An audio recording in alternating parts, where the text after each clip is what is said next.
Hey everybody, welcome back to the Bible reading plan. Today we are in Acts chapter 18, and we see at the beginning of this chapter that Paul meets two people named Priscilla and Aquila, and he meets them because they are tent makers just like he is. And it shows us that Paul is working for his ministry. He's working for the purpose that God has set him out on.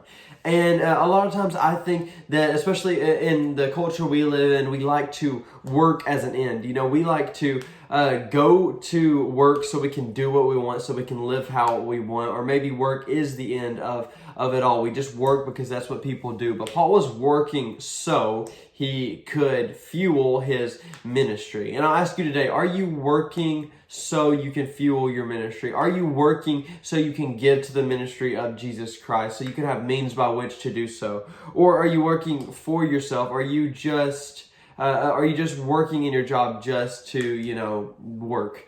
And I think that's something we think of, how are we working towards our ministry? How are we building our ministry up? Because God tells us we have a specific purpose. We have a specific way we're supposed to do ministry. How are we working towards that? And you might be saying, but Paul was different. Paul was, he was the guy, the apostle. He's something we can never reach because he was never afraid. He was never scared to go into an altercation. But I would push back against that a little bit, because we see in verse 9, it says, "And the Lord said to Paul one night in a vision, 'Do not be afraid.'"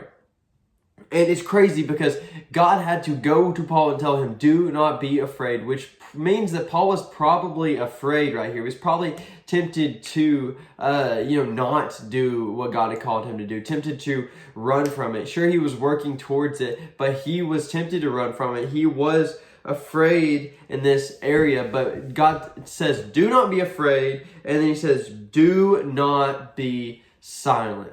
And that's what God is doing, saying to you today. Do not be afraid, and do not be silent. You have been sent here for a mission. You have been given a purpose. Don't be afraid to go into and fulfill that purpose that God has given you, to go and speak to that person, to share the gospel, to be the messenger, to be the hands and feet of Jesus Christ. And don't be silent. Go out and speak loudly about your faith. Proclaim the gospel to all that are around you. And he gives us some promises here in verse 10. He says, "For I am with you." For the power of God is inside us through the Holy Spirit if we are Christians. We have been given the power of the Holy Spirit. The power of God is on our side to proclaim the gospel, to forward our mission, to fulfill that which God has called us on, just like Paul has been. And he's saying, "Paul, don't be afraid because I am with you." So he's telling you, don't be afraid because I am with you. He says, "No one will attack you or harm you, for I have many in the city who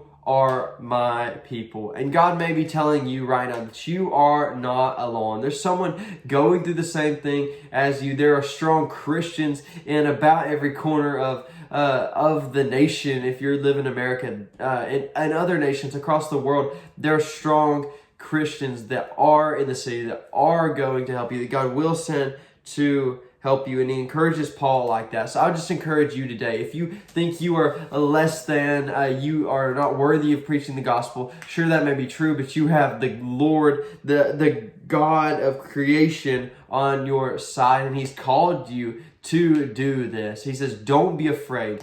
Do not stop proclaiming the gospel, for I am with you. I give you strength. I give you power. And I would just like you to think on today, am I working towards my ministry? Am I working for Christ? Or am I working for myself? Because when we work for ourselves, we find ourselves complaining a lot. I think that's a teller of how we know we're working for Jesus or we're working for ourselves. Because when we're working for Christ, we know our mission. We're excited to work. We know why we do it. We know our why. But when we're working for ourselves, a lot of times we don't know our why.